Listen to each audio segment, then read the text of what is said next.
Muy bien, vamos a aprovechar el espacio, saquen sus Biblias. Acuérdense que si usted no se trae Biblia, le vamos a mandar aquí un cocorotazo un día, o usted va a tener que traer las 11.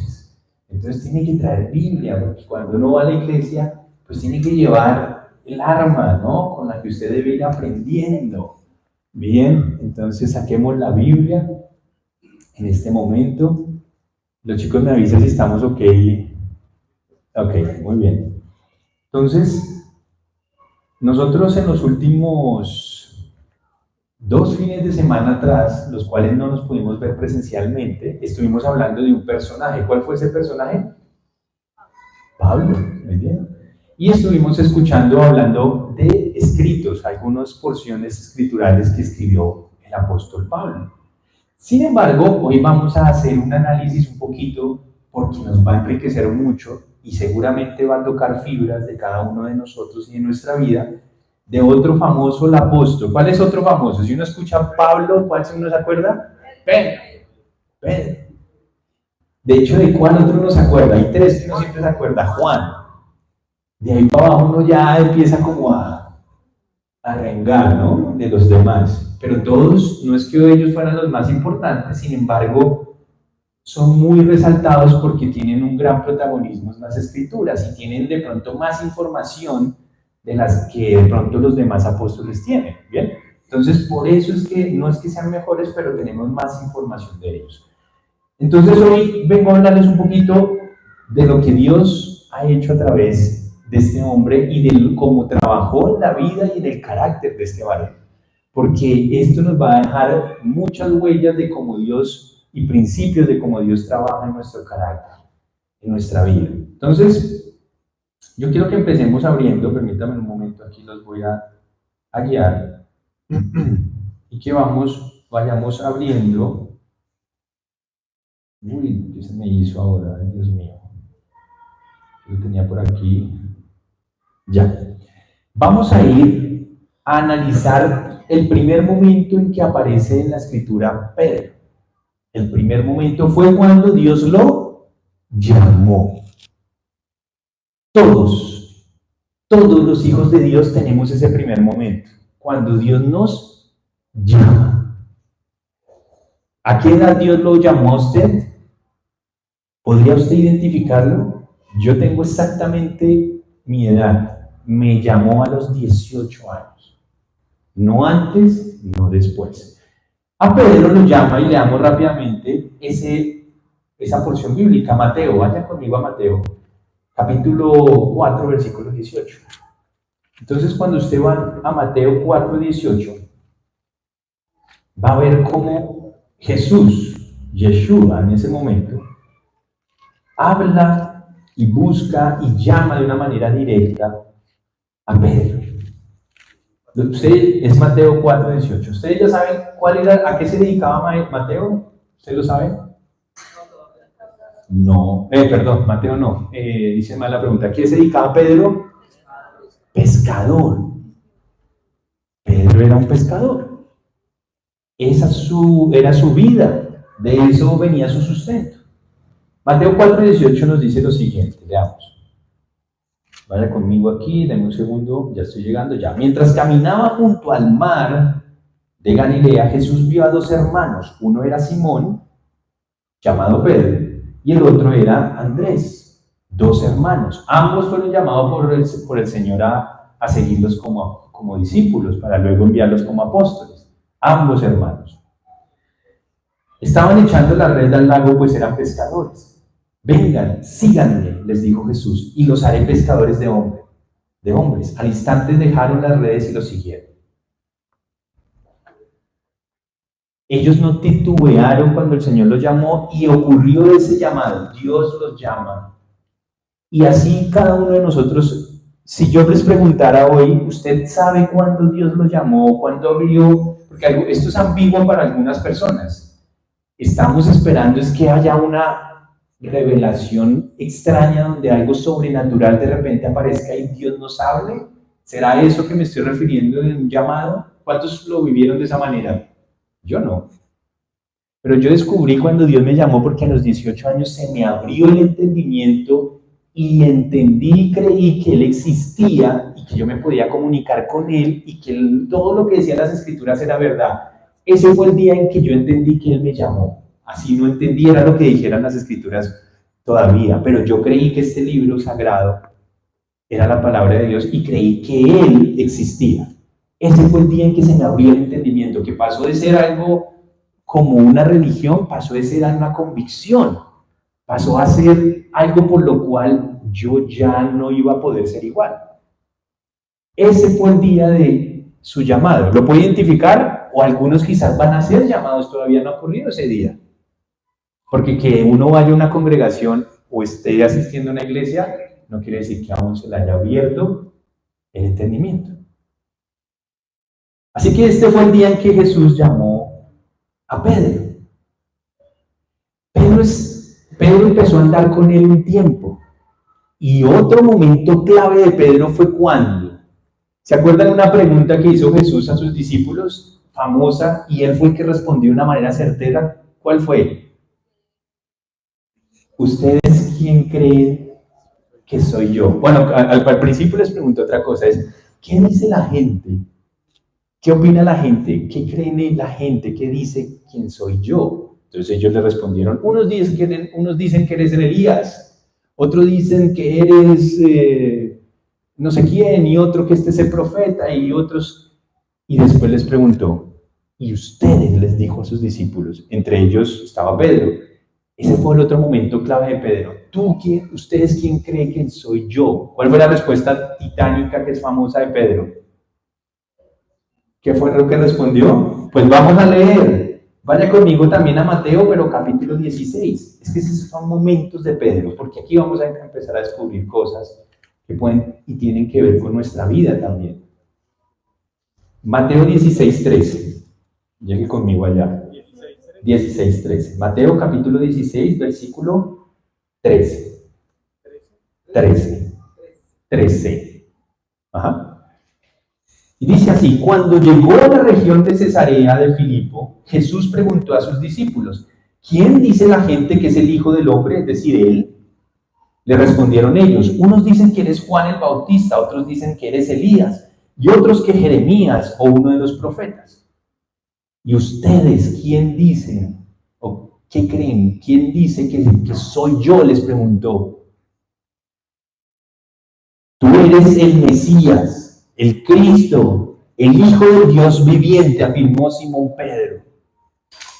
Y miren lo que dijo el Señor. Dichoso tú, Simón, hijo de Jonás, le dijo Jesús, porque eso no te lo reveló ningún mortal, sino mi Padre que está en el cielo. El segundo momento generalmente que ocurre después de que Dios nos ha llamado es que nosotros lleguemos a tener la convicción de que Él es el Hijo del Dios viviente, que Él es el Mesías prometido. Esto parece un poco obvio, pero no todo el mundo que asiste a una congregación tiene la convicción de que Jesús es el Hijo de Dios, que es el Mesías, que resucitó y está vivo. ¿Por qué la Biblia nos prohíbe orarle a los muertos, pero por qué sí podemos orar a Dios a través de Jesús? ¿Por qué? Porque ella resucitó entre los muertos. ¿Resucitaremos todos los demás en un futuro? Sí. Cuando yo me muera, ni se le ocurra ir a orar a Dios en nombre de San Iván. Porque yo voy a estar, ¿dónde? Muerto. Esperando mi resurrección, ¿en dónde? En el paraíso. A mí déjeme quietico allá. ¿Entienden lo que estoy diciendo? Entonces, lo próximo que ocurrió en la vida de Pedro es que él tuvo la revelación de que Jesús era el Mesías, el Hijo de Dios, el prometido. Y eso tenía una connotación de que entonces a Él teníamos que obedecerle. Porque si yo reconozco que Jesús existe y sus palabras son verdad, mi vida va a cambiar porque yo tengo que rendirme a la voluntad de Él y ya no hacer más mi voluntad. Eso le ocurre a los que creen que Él es el Mesías, el Hijo del Dios viviente. Si tú o yo llegamos a pensar que Jesús es un profeta, no le vamos a obedecer. Solo vamos a decir, wow, lo que dijo. Si tú o yo llegamos a decir que Él fue un gran pensador, Quizás vamos a decir que chévere los principios que enseñó, pero no le vamos a obedecer, ni le vamos a dar la vida por él. Así que lo próximo que ocurrió en Pedro es tener la convicción. La pregunta es, ¿tenemos cada uno de nosotros la convicción de que Él es el Hijo de Dios a quien yo voy a rendir mi voluntad y obediencia hasta la muerte? Esa es la pregunta. Y lo más tremendo es que dice algo maravilloso Jesús, que eso, ¿quién se lo reveló? ¿Quién le reveló esa certeza al corazón de Pedro? Su Padre que está en el cielo. O sea que ¿quién de nosotros va a ser capaz de hacer que una persona crea y tenga esa convicción? ¿Quién? ¿Quién tiene capacidad de hacer eso? Nadie. Por eso nosotros no podemos obligar a alguien a que lo crea. Podemos simplemente mostrarle a alguien quién es Él a través de mi vida, pero no hay manera humana. Así usted se haga la mejor prédica del mundo, así usted escriba el mejor libro del mundo, así usted, mejor dicho, haga el milagro más tremendo del mundo, solo hay una manera de que se revele el Hijo de Dios a un corazón, y es que el Padre lo haga. ¿Cuánta gente no vio milagros directos del Mesías? ¿Cuánta? Mucha. ¿Cuántos de esos lo siguieron? Pocos. ¿De verdad lo obedecieron? Pocos. Porque ni los milagros hacen que una persona tenga esa revelación. Porque el maligno también hace milagros, ¿o no? Los brujos, los hechiceros, los que leen las cartas, ellos también hacen milagros. Te dicen el nombre y apenas estás entrando y no te conocen. Tú ya haces, ¡wow! Y después con sus artimañas te contaminan el espíritu y en el alma, alejándote del Dios viviente. Así que yo hace rato me quité el peso, hace mucho tiempo me quité el peso de querer abrirle el entendimiento a alguien, porque me acuerdo siempre de que solo hay uno que lo puede abrir, y es el Mesías. Lo que sí podemos hacer nosotros es predicar, enseñar, mostrar nuestra vida con el ejemplo, mostrar nuestra familia cómo es, ser cartas abiertas, pero a nadie se le puede obligar. Ni siquiera a los hijos los podemos obligar. No. ¿Podemos ser ejemplos de ellos? Sí. ¿Podemos dejar de ser hipócritas y ser los mismos en privado que en público? Sí, con la esperanza de que un día el Padre les abra el entendimiento. Así que tenemos que descansar en que Él haga ese clic, pero nosotros tenemos que hacer la parte de mostrarlo. Muy bien, ese fue el segundo momento clave de Pedro. Él tuvo la convicción del Mesías. ¿Será que eso era suficiente para que Pedro mostrara el carácter de Dios ya? No, ese es el principio apenas. Pedro vio algo impresionante, fue otro momento clave de la vida de Pedro mientras estuvo con el Señor. Mateo 17:1, tercer momento clave. Ahí nomás pasandito, Mateo 17, capítulo 17, versículo 1. Escuchen esto, 6 días después Jesús tomó consigo a Pedro, agarró a Jacobo y agarró a Juan, el hermano de Jacobo. Y los llevó aparte a una montaña alta, se los llevó. Síganme, acompáñenme allí. Y aquí ocurre algo tremendo. Allí se transfiguró en presencia de ellos. Su rostro resplandeció como el sol y su ropa se volvió blanca como la luz. Pedro fue testigo en ese momento de una cosa que muy pocos en la tierra y en la historia han visto. Vieron a Jesús en su esplendor, en gloria. Ya no lo vieron así como usted nos ve aquí humano. Por un momento, Dios, hecho hombres, Jesús, los trajo a los tres y les permitió ver que Él se transformó en un ser divino, en lo que siempre ha sido. ¿Y qué ocurrió? Su rostro resplandeció como el sol y su ropa se volvió blanca como la luz. En esto se les aparecieron Moisés y Elías conversando con Jesús. Moisés y Elías estamos hablando de gente de cientos de años atrás. Y aparecieron en escena. ¿Qué muestra eso? ¿Qué muestra eso? Que uno resucita, que hay vida después de la muerte. Se aparecieron dos más que ya habían muerto en el pasado, pero estaban allí con el Mesías. Por eso cuando nosotros morimos siendo hijos de Dios, no tengamos temor. Tengamos temores si estamos fuera de Él. No estamos en Él. Eso sí es terrible. Y miren lo que vio Pedro junto con los otros dos. Se apareció Moisés y Elías conversando con Jesús. Pedro le dijo a Jesús entonces, Pedro era osado. Estaba viendo tremenda situación y ve al osado de Pedro. Señor, qué bien que estemos aquí. Si quieres levantaré 3 albergues como carpas, uno para ti, otro para Moisés y otro para Elías. Miren lo que yo creo que él estaba en shock. Estaba diciendo, ¿cómo decirlo? No quiero decir bobadas, pero es como cuando uno entra en que usted se pone wow y usted dice hasta bobadas de la emoción. Yo creo que él no sabía ni cómo actuar. Y Pedro era un personaje muy particular, porque usted se da cuenta que el carácter de Pedro era bastante impulsivo. Qué buena palabra. Esa es la palabra. Wow, póngale 10 al santo. Sí está poniendo eso. Era un tipo impulsivo, es decir, como muchos de nosotros, la emoción lo llevaba a hacer algo repentino, pero la tristeza lo llevaba a hacer cosas repentinas también. La rabia lo llevaba, era un tipo que tenía un carácter impulsivo, sus emociones le ganaban. Aquí muestra una, dijo una cosa absurda, pero era de la emoción. Y en otros pasajes lo vemos como esa, la anterior. ¿Quién creen ustedes que soy yo? Les dijo Jesús, y él de una, tú eres, se dijo. O sea, era impulsivo y no quiere decir que esté mal, pero en algunas situaciones mal llevadas puede ser malo, porque le puede romper la prudencia, le puede llegar a generar confianza más de la cuenta. Pero entonces él ve una cosa, wow. Después dice, mientras estaban aún hablando, apareció una, yo creo que ni los 3, Jesús, Moisés y Elías, ¿ustedes creen que le pusieron cuidado? Ni le pusieron cuidado. Siguieron hablando entre ellos.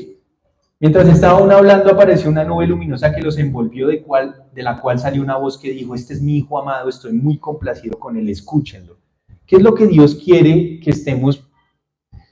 De tantas voces que se escuchan hoy en día en el mundo, ¿qué es lo que Dios quiere que realmente escuchemos? La voz de Dios, a través de su palabra. Jesús, es que Jesús o Yeshua es el Hijo de Dios hecho hombre, es decir, es todas estas páginas puesto en un ser humano. Entonces, escuchar lo que Él dice es escuchar lo que Él dijo en ese momento, pero lo que dijo en el pasado y lo que dijo para el futuro. Es toda la Escritura. Escúchenlo. Por eso cuando usted aprende la Biblia y aprende lo que dice acá, ¿a quién usted está escuchando? A Jesús. Pero cuando usted no sabe lo que dice acá y solo escucha a los predicadores, puede que usted no esté escuchando lo que Jesús dice, porque puede que algunas cosas que le digan no está aquí. Por eso, ¿qué es lo más importante? Conocer esto. Hay gente que conoce a 1000 personas y no conoce a esto. Yo prefiero no conocer a 10.000 personas, no entender de la modernidad ni de mucho de redes, pero entender esto. Ahora, ¿está mal escuchar a otras personas? No, pero hay que tener un cuidado, porque si no entiendo lo que dice aquí, cualquier bus me sirve, y cuando cualquier bus le sirve es porque usted no sabe para dónde va. Así que este varón vio una cosa maravillosa. Al oír esto, los discípulos se postraron sobre su rostro aterrorizados, pero Jesús se acercó a ellos y los tocó. Levántense, les dijo, no tengan miedo. Cuando alzaron la vista, no vieron a nadie más que a Jesús.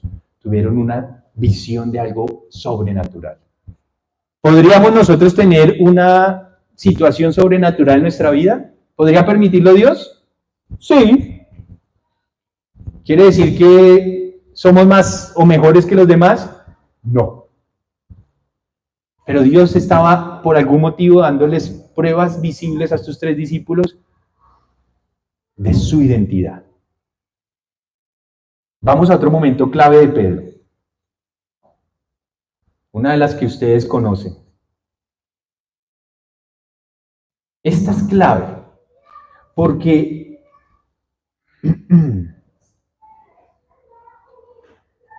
Mateo 26, 69, sigue andando. Estamos viendo el carácter de Pedro, un hombre que creyó en el Mesías, porque lo creyó desde el comienzo. Nadie deja un trabajo de repente por seguir a un hombre que recién lo está llamando si usted no tiene la convicción de quién es ese varón, o no. Así que Pedro desde el comienzo creyó. Muchos de ustedes creímos desde el comienzo. Pero mire lo que empezó a pasar. Mateo 26, 69. Mientras tanto, Pedro estaba sentado fuera del patio y una criada, bueno, perdón, no, me lo llevé muy atrás. Perdón, estoy en capítulo 26, versículo 31. Capítulo 26, versículo 31. ¿Se acuerdan esto que dijo? Esta misma noche les dijo Jesús, todos ustedes me abandonarán. Estaban justo en la noche previa a que lo iban a arrestar para matarlo al siguiente día al Señor. Jesús ya les advirtió, esta misma noche les dijo Jesús, todos ustedes me abandonarán porque escrito está. Él está hablando ya de la ley de Dios desde atrás, de los profetas, y les dijo, ya está escrito, heriré al pastor, que es lo que le iban a hacer a él, y se dispersarán las ovejas del rebaño. Miren algo de esta profecía que se cumplió al otro día. No dice que iban a matar al Señor, dice heriré al pastor. O sea, estaba escrito que a Jesús lo iban a herir. Yo entiendo que sabemos que murió, pero él no iba a quedar en la muerte, en el Seol, en la tumba. Él sufrió las heridas para sanarnos y sí o sí él iba a resucitar, él no iba a morir, él iba a resucitar de entre los muertos. Lo que iba a pasar era sufrimiento, era lo inevitable.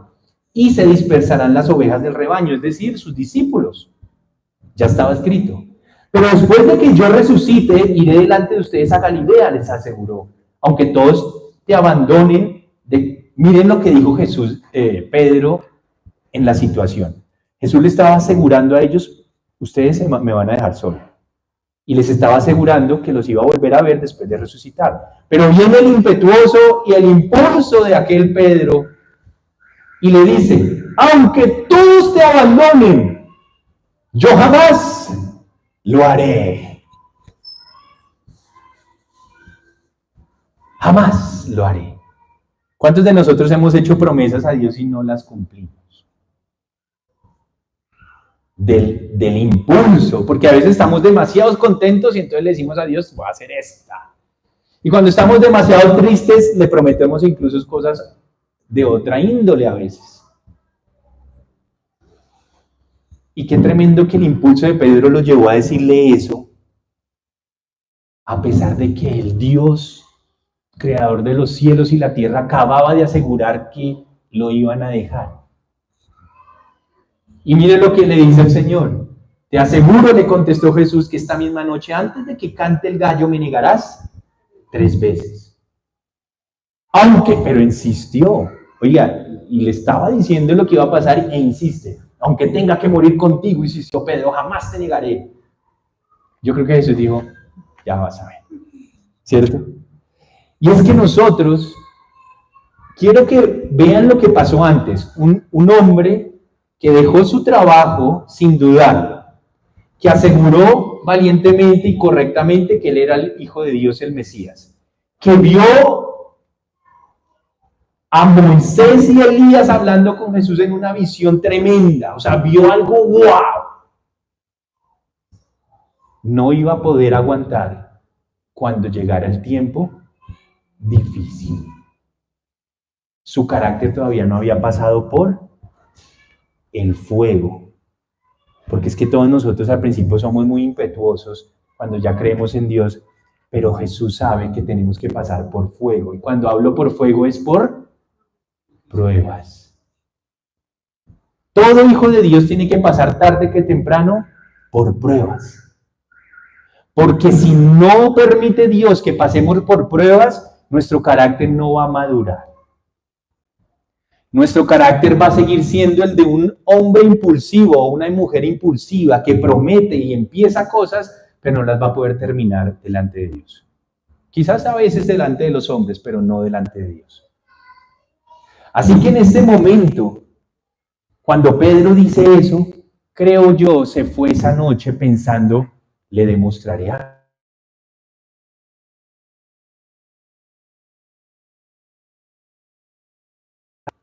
Por favor, qué absurdo.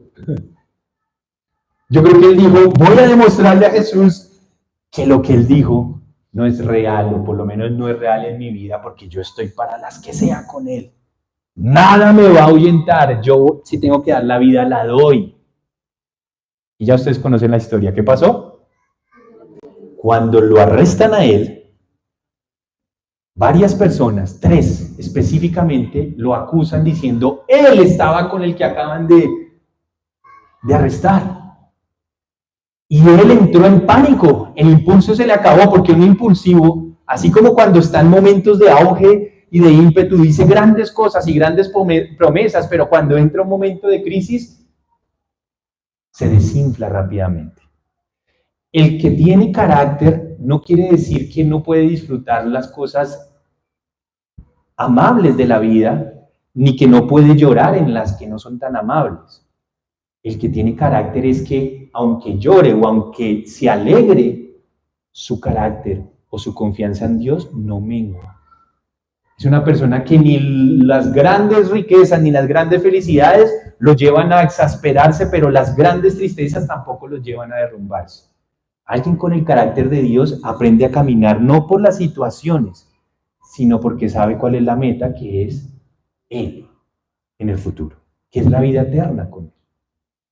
Así que la Biblia dice, ni la muerte, ni los poderes de este mundo, ni los ángeles, ni los principados, ni nada me separará del amor de Dios. Esos son los que desarrollan el carácter. Y Pedro aún no lo tenía. Tenía ímpetu, tenía fe, porque fe era que creía que Jesús era el Mesías, pero su carácter todavía no había sido pulido. Él no estaba preparado aún para dar la vida por el Mesías esa noche. ¿La dio en el futuro? Sí, ya veremos. Porque su carácter después sí fue desarrollado y fue pulido por el mismo Dios. En esa misma noche ocurrió algo tremendo. ¿Se acuerdan cuando llegó Jesús y fueron al Getsemaní, al monte esa noche? Después de esa conversación, Jesús se fue a orar y dice que él estaba muy nervioso en términos de lo que se le venía, porque ya sabía. Y cuando llegaron, de repente sus discípulos, entre ellos Pedro, estaban con él, y llegaron la turba, llegó el grupo de personas a arrestarlo. ¿Cuál fue la reacción de Pedro antes de salir corriendo? ¿Qué hizo? Se sacó la espada o sacó un cuchillo y le cortó la oreja a uno de los siervos del sumo sacerdote que venía en esa turba, en ese grupo de personas. Leamos, porque aquí hay algo interesante que tiene que ver con nosotros también. Vamos a ir, ya les digo dónde está.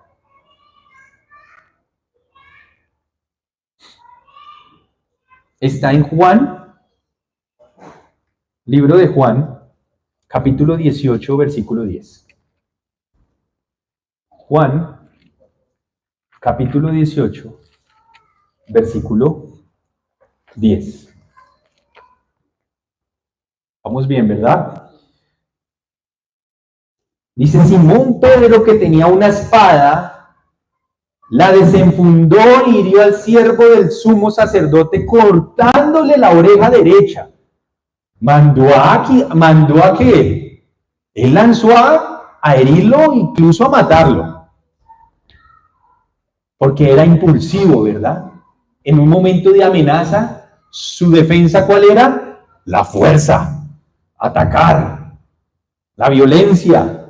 Y no estoy diciendo que en algunos momentos no tengamos o debamos defendernos, pero era el impulso de la situación lo que le llevaba a él a actuar.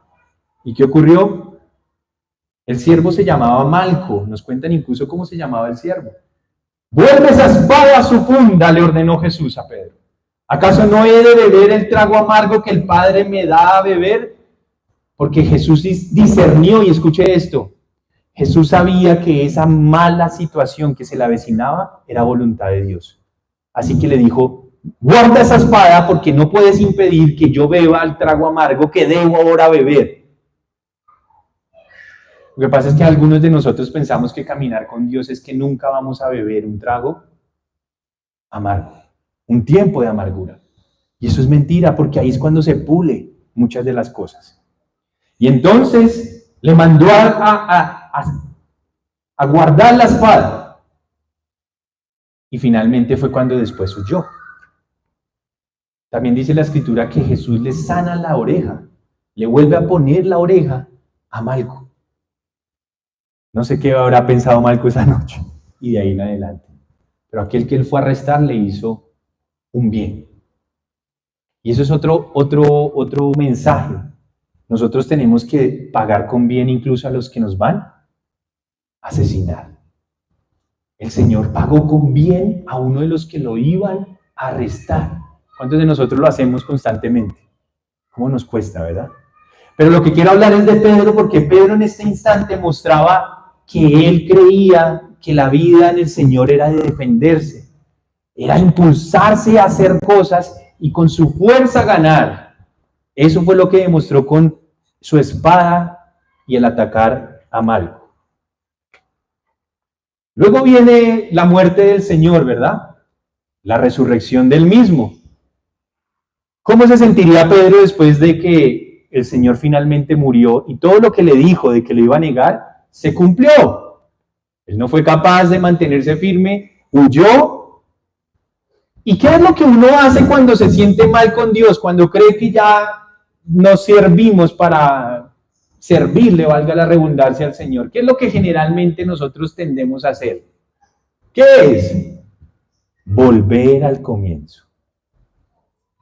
Adivine qué hizo Pedro cuando ya después de pasó todo esto. Él volvió ¿a qué? A pescar. Volvió al principio. Yo creo que él dijo, viví cosas tremendas con este tiempo con Jesús, pero no fui capaz. Voy a volver a pescar. ¿Dónde fue donde lo halló Jesús cuando ya resucitó y se le volvió a aparecer? ¿Dónde lo halló? Pescando. ¿Dónde el comienzo? Y eso tendemos a hacer nosotros, a volver al principio pensando que ya la historia con Dios se nos terminó. Por las fallas, porque vamos a tener fallas, ¿verdad? En el camino. Y tendemos a volver al comienzo. Pero el Señor volvió a llamarlo, ¿no? Y fue como la segunda vez, pero la película iba a ser diferente ahora. Porque esta vez que Jesús se acercó a Pedro, Pedro había pasado por un tiempo de prueba para demostrar que no estaba preparado aún, pero que lo iba a estar pronto. Y Pedro fue cuando el Señor volvió a aparecer. ¿Y cómo fue que lo llamó? Muy similar. Ellos habían estado pescando, intentando pescar una noche todos, y no pescaron, dice que nada. Y apareció de repente ya Jesús resucitado y les gritó, vuelvan a tirar la red del lado derecho, ¿verdad? Y ellos como, ¿quién será este? Toda la noche nosotros, y si cree que sabe más que nosotros, no hay nada de pescados, pero bueno, hagámosle caso. Lanzaron la red a la derecha esa mañana, ¿y qué ocurrió? Se llenó de pescados. Cuando Pedro vio que ocurrió eso, ¿qué dijo? ¡Oh! Es el Señor. Porque si no, no hubiera podido pasar. Reconoció y entonces se lanzó a Jesús y le dijo, Dios mío, perdóname. Y ahí fue cuando el Señor le dijo, Pedro, ¿qué fue lo que ocurrió en ese momento? ¿Qué le preguntó? ¿Me amas? ¿Más que estos? Y el que dijo, tú sabes que te amo. Apacienta mis corderos. Hablándole de la gente que ahora iba a traerle. Apaciéntalos, cuídalos. Después otra vez, Pedro, ¿me amas más que esto? Tú sabes que te amo. Ok, apacienta a mis ovejas. Pedro, la tercera vez, ¿me amas más que estos? Sí, se echó a llorar ahí enfrente. Tú sabes que te amo, tú todo lo sabes, Señor. Entonces apacienta a mis corderitos, hablándole como de los más jovencitos. Y Pedro fue restituido nuevamente. ¿Por qué digo que aquí empieza una nueva película? Yo siempre he creído que Dios tiene dos llamados para nuestra vida. El primero para revelarse y el segundo para que empecemos ahora sí a laburar. El primer llamado de Pedro fue para que él se diera cuenta que Jesús era el Mesías y lo logró, por lo menos se dio cuenta. El segundo llamado ya no era solo para eso, era para enviarlo ahora sí capacitado porque había pasado ahora sí por el dolor. Él recibió una lección de humildad para que dejara de ser bocón, para que dejara de ser impulsivo, para que dejara de ser o de creer que era capaz. Recibió una lección de vida para que de ahí en adelante ya entendiera que no iba a ser capaz de, sino que necesitaba el poder de Dios para lograrlo. Y ahora les voy a mostrar cómo el carácter de él cambió de una manera impresionante. Ya no era el mismo Pedro. Sí tenía la fe del comienzo, la siguió teniendo hasta el final, pero ya empezó a actuar como un hombre maduro en la fe. Y es que no todo el mundo es maduro en la fe, ¿verdad?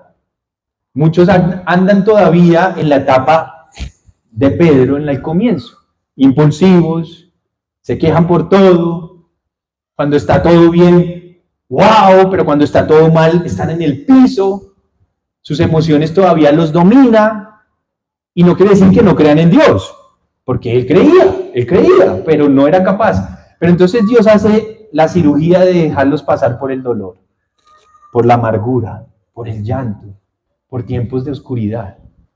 ¿Saben qué es lo más lindo del tiempo de oscuridad? Cuando le prenden a uno la luz. Porque uno dice, wow, esto solo lo pudo haber hecho Dios. Y miren lo que voy a decirles ahora. Viene el nombre, el Pedro transformado. Miren lo que ocurrió.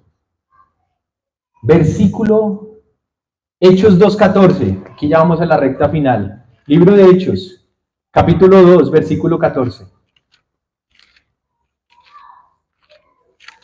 Hechos capítulo 2, versículo 14. ¿Están listos? Dice, entonces Pedro, junto con los 11, se puso en pie y dijo a voz en cuello. Empezó a tomar un liderazgo, pero un liderazgo con un carácter diferente, lleno del Espíritu de Dios. Ya no hablaba bobadas, ya no decía si tenía que abrirle un albergue a los 3 que estaba viendo. Ahora hablaba sabiduría del cielo, un pescador. Miren lo que decía, compatriotas judíos y todos ustedes que están en Jerusalén, déjenme explicarles lo que sucede. Presten atención a lo que les voy a decir. Estos no son borrachos, como suponen ustedes, porque habían unos hombres hablando en diferentes lenguas, porque había venido el Espíritu de ustedes. Les digo, ellos no están borrachos. Apenas son las 9 de la mañana. En realidad lo que pasa es que es lo que anunció el profeta Joel y empezó a hablar de las escrituras del Antiguo, de los profetas. Sáltese al versículo 22. Pueblo de Israel, escuchen esto. Jesús de Nazaret fue un hombre acreditado por Dios ante ustedes con milagros, señales y prodigios, los cuales realizó Dios entre ustedes por medio de él, como bien lo saben. Este fue entregado según el determinado propósito y el previo conocimiento de Dios, y por medio de la gente malvada ustedes lo mataron clavándolo en una cruz. Sin embargo, Dios lo resucitó, liberándolo de las angustias de la muerte, porque era imposible que la muerte lo mantuvieran bajo su dominio. ¿De dónde salió un pescador hablando con semejante sabiduría e ímpetu? Él ya no hablaba de él ya no hablaba de lo que él era capaz de hacer, él ya no hablaba de lo que él nunca haría en contra de Dios. Ahora hablaba y su mente estaba puesta en el único Dios verdadero, en Jesús. Y lo que él hablaba ahora era para exaltar al Mesías. Ya no era para hablar de su capacidad de hacer las cosas, que yo puedo, yo soy capaz. No. Y ahora Dios lo empieza a usar primero como líder. Líder no solo de los demás discípulos, sino líder de todo el pueblo para que lo escucharan. Miren lo que pasó en Hechos 3:1. Salte al capítulo 3 al versículo 1. Miren este hombre. Un día subían Pedro y Juan al templo a las 3 de la tarde, que es la hora de la oración. Junto a la puerta llamada Hermosa había un hombre lisiado de nacimiento, es decir, no podía caminar de nacimiento. ¿Y qué pasó? Al que todos los días dejaban allí para que pidiera limosna a los que entraban en el templo. Cuando éste vio que Pedro y Juan estaban por entrar, les pidió limosna. Pero Pedro con Juan, mirándolo fijamente, le dijo, míranos al lisiado. El hombre fijó en ellos la mirada, esperando recibir algo. No tengo plata ni oro, declaró Pedro, pero de lo que tengo te doy. En el nombre de Jesús de Nazaret, levántate y anda. Y tomándolo por la mano derecha, lo levantó. Al instante los pies y los tobillos del hombre cobraron fuerza. De un salto se puso en pie y comenzó a caminar. ¡Wow! Un hombre que ya no estaba, él estaba lleno del Espíritu de Dios. E incluso este milagro fue usado o fue hecho por Dios a través de Pedro. Ya él no estaba pensando, perdonen la expresión, bobadas. Ya había dejado de pensar como un niño en la fe. Ahora pensaba como un hombre maduro. Y su fe ya iba más allá. Dios lo podía usar como un hombre maduro. Miren esto tan tremendo que nos da una lección. Hechos 12:1. Vaya al capítulo 12, al versículo 1. Miren lo que pasó. Y aquí ya vemos cómo el carácter de Pedro era otro. Este sobre todo a mí me impacta. Hechos 12:1. En ese tiempo el rey Herodes hizo arrestar a algunos de la iglesia con el fin de maltratarlos. A Jacobo, hermano de Juan, lo mandó matar a espada. Al ver que esto agradaba a los judíos, procedió a prender también a Pedro. En ese momento había una persecución y ya estaban matando a los líderes de los apóstoles. Es decir, Pedro ahora estaba en amenaza de muerte. De muerte. Volvámonos un tiempo atrás. Cuando arrestaron a Jesús, estaban en amenaza de muerte y él fue cuando huyó, lo negó. Ahora volvían a estar en amenaza de muerte y Pedro, vamos a ver cómo se comporta. Dice, esto sucedió durante la fiesta de los panes sin levaduras. Después de arrestarlo, lo metieron a la cárcel, lo pusieron bajo vigilancia. Hay 4 grupos de 4 soldados cada uno. Es decir, esta vez ahora fueron a arrestar a Pedro. Pedro se trató de defender, no dice nada raro. Seguramente se dejó llevar a la cárcel. Y miren lo que pasó. Llegó a la cárcel y le pusieron un montón de guardias, ¿no? Tenían la intención de hacerlo comparecer en juicio público después de la Pascua, pero mientras mantenían a Pedro en la cárcel, la iglesia oraba constante y fervientemente a Dios por él. Esa misma noche, en la que Herodes estaba a punto de sacar a Pedro para someterlo a juicio, este dormía entre dos soldados, sujeto con 2 cadenas. Unos guardias vigilaban la entrada de la cárcel. De repente apareció un ángel del Señor y una luz resplandeció en la celda. Despertó a Pedro con unas palmadas en el costado y le dijo, date prisa, levántate. Las cadenas cayeron de las manos de Pedro. Le dijo además el ángel, vístete y cálzate las sandalias. Así lo hizo y el ángel añadió, échate la capa encima y sígueme. Pedro salió tras él, pero no sabía si realmente estaba sucediendo lo que el ángel hacía. Le parecía que se trataba de una visión. Pasaron por la primera y la segunda guardia y llegaron al portón de hierro que daba a la ciudad. El portón se abrió, se les abrió por sí solo y salieron caminando unas cuadras y de repente el ángel lo dejó solo. Cuando a Pedro lo fueron a arrestar la vez pasada, ¿cuál fue su reacción? Sacó la espada y se defendió él mismo. Esta vez él aprendió una lección de vida que aprenden solo los maduros en la fe. ¿Y cuál es? Ya nosotros no necesitamos defendernos con nuestras fuerzas, sino que ahora sabemos y esperamos que Dios nos defienda. Ya nosotros no estamos peleándonos. Si nos inventan un chisme en el trabajo o en algún lado, no estamos tratando de desmentirlo. Dejamos que Dios mismo nos defienda. Si no se nos inventan una calumnia, si nos atacan por algún motivo, ya no estamos pensando en cómo defendernos, sino dejamos que Dios nos defienda. Confiamos en que Él puede hacerlo mejor que nosotros, ¿verdad? Y ya no confiamos en nuestra habilidad, ni en nuestra fuerza humana, ni en nuestra... Ya una esposa no está peleándole al esposo y entonces si él me levanta la mano, yo le levanto 2 platos en la cabeza. Ahora voy y oro para que Dios la defienda y Dios va a tratar al esposo de una manera mucho más tremenda de lo que lo puede hacer su propia esposa. Si es hábil, si es inteligente, si tiene carácter. Lo mismo el esposo con la esposa. No se la puede ganar a malos tratos, toca orar por ellas, ¿verdad? Y buscar que Dios nos dé el gran anhelo de nuestro corazón. ¿Cuál es el gran anhelo del corazón de un hombre con respecto a su esposa? ¿Cuál creen? Que lo respete. Pero entonces uno dice, ¡a mí me respeta!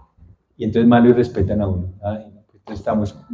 Entonces cuando uno ya tiene carácter del Señor, uno le toca cambiar y entender, tengo que ganarla, tengo que ganar lo que Dios quiere, que esa es parte, pero de otra manera. Y la esposa igual. ¿Qué es lo que quiere la esposa? ¿Qué es lo que desea la esposa más profundamente? Yo no estoy diciendo que no busque que la respeten, pero más profundamente, ¿qué es?